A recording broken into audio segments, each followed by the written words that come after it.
how we deal with change. How do you deal with change?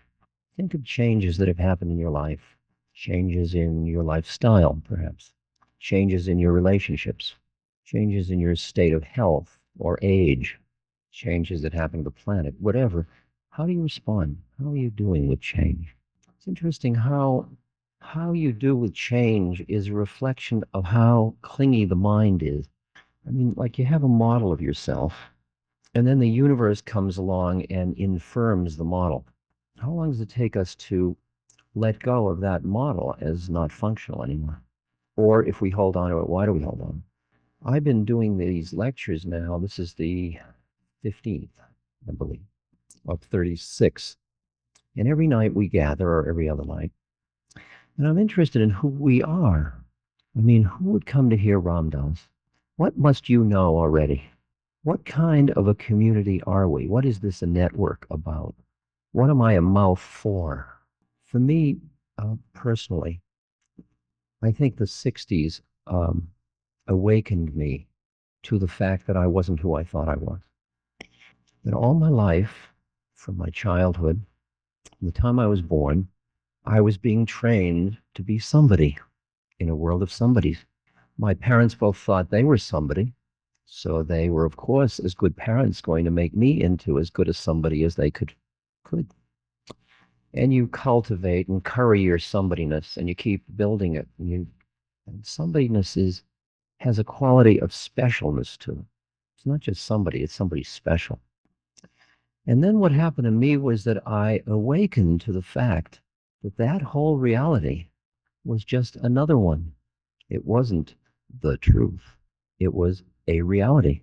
And when my father would say to me, Richard, come back to reality, what he meant was come back to the conspiracy of mind we all share about what's real.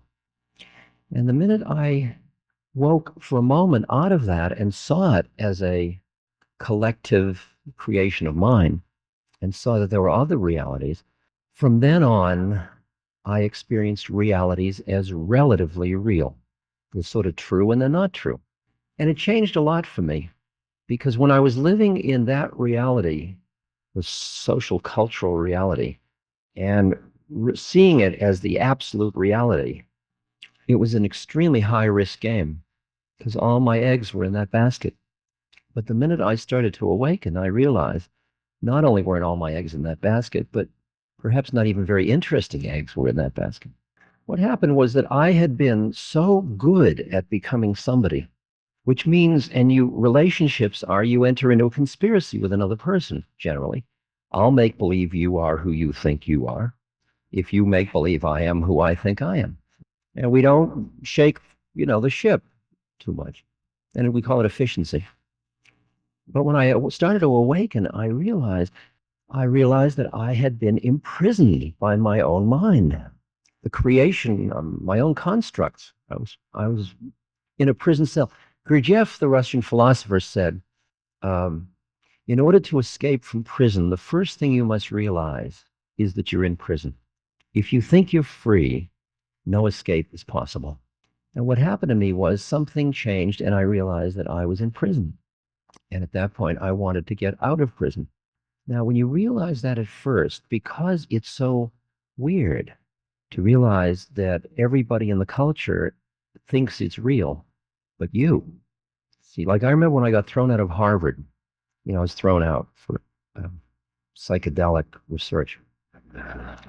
And there was a press conference, and, they were meeting me like I was the loser. I mean, I had taken on Harvard University and lost. And I was like a fighter that has just had, the last try, and now I'd be sweeping a gymnasium or something. And all these reporters and TV people all had that look about them, like they were awake. And I experienced inside myself, my God, I'm free. And then I thought, this is real psychosis. When you think a reality that's different than everybody else, that's what they lock you up for. They being who I was, by the way. So I went to a therapist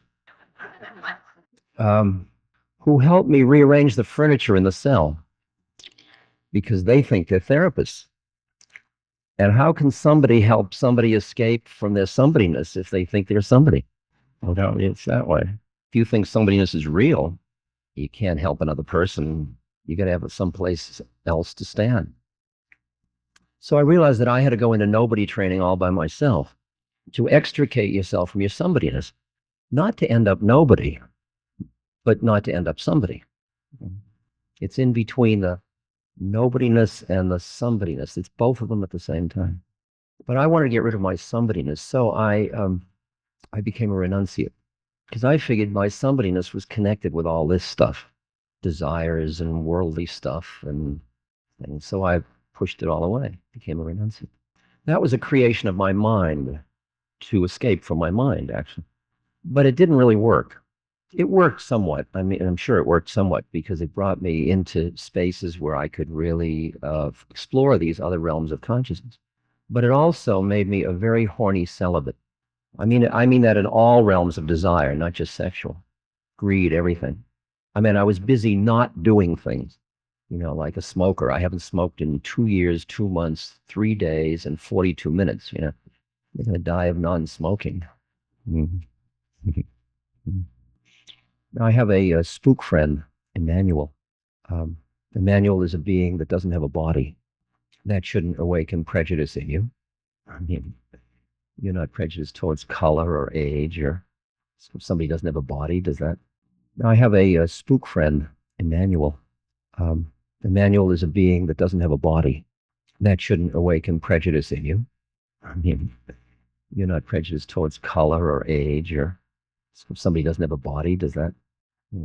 Oh, I don't know about that. Yeah, that's what the Ku Klux Klan said.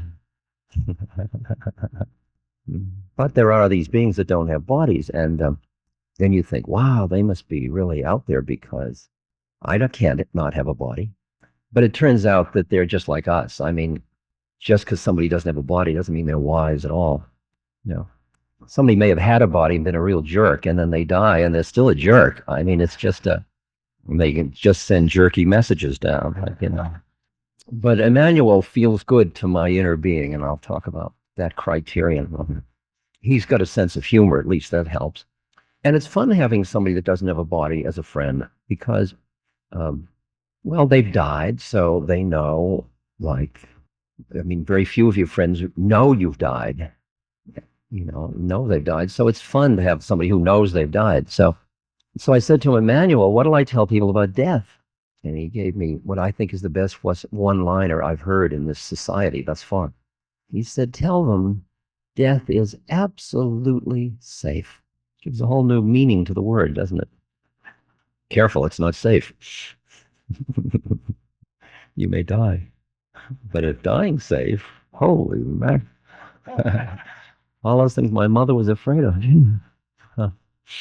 He said it's like taking off a tight shoe.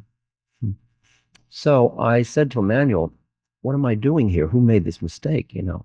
What am I doing among all these, people with lust, greed, hatred, ill will, sloth, torpor, and agitation and doubt? I mean, I don't belong here. There's been misclassification. And he said, Ramdas, you're in school. Why don't you try taking the curriculum? So I turned around and I looked and I saw that I really was afraid to be human because I had been sucked in so bad by it for so long that I was afraid to go back into it for fear I'd get sucked in again. Then I realized that as long as I pushed it away out of fear, I wasn't free. And I realized there was the potential that a human being could be free. And in the mystic literature, it says, a free being stands nowhere. So you can't stand in heaven looking down. You can't stand on earth looking up. You can't stand in good intentions. You can't stand in trying. Who are you? I'm trying. You can't stand anywhere. And at the same moment, or by the same token, you are everywhere. And the fear of my humanity was the fear of two things I could see, obviously. The fear of suffering and the fear of pleasure. That the suffering would overwhelm me if I opened to it, and the pleasure would seduce me. And I'd just be after pleasure, not after happiness or contentment. The fact that I was Jewish helped me be really afraid of pleasure, by the way. And I was a Freudian too, so I'm not going to let the old id get me. But the universe says, do you want to be free or do you just want to screw around? You just want to get high? Because it takes a free being to free another. And if there's anything you're grabbing at or pushing away, you're stuck. So I started to work with stuff in my life. I started to just turn into a human. I decided to become human. All those years I tried to be divine, holy. Now I realize the path to realization, the path to freedom lay through my incarnation, not in spite of it. How fascinating. You mean there are no errors? No. Who you are with all your neuroses right now, and all your economic problems, and all your relational difficulties, and your parents' problems, and your kids, all of it, and your world and the ecology, you are in the perfect place at this moment. Is that conceivable? Could you even conceive of allowing it? Wouldn't you like to hold out one, if only? It's funny. There's a study that shows it was about world getting your desires. People that make $15,000 in this study said that if they made 50,000, they would be able to realize their desires. People that made 50,000 said that if they made 100,000, they would be able to realize their desires. Now that's interesting in and of itself, but add this other statistic. Of the people that make 15,000, 5% say, I have already realized my dreams. Of the people that make 100,000, 6% say, I have already realized my dreams. Is it worth it? Mhm.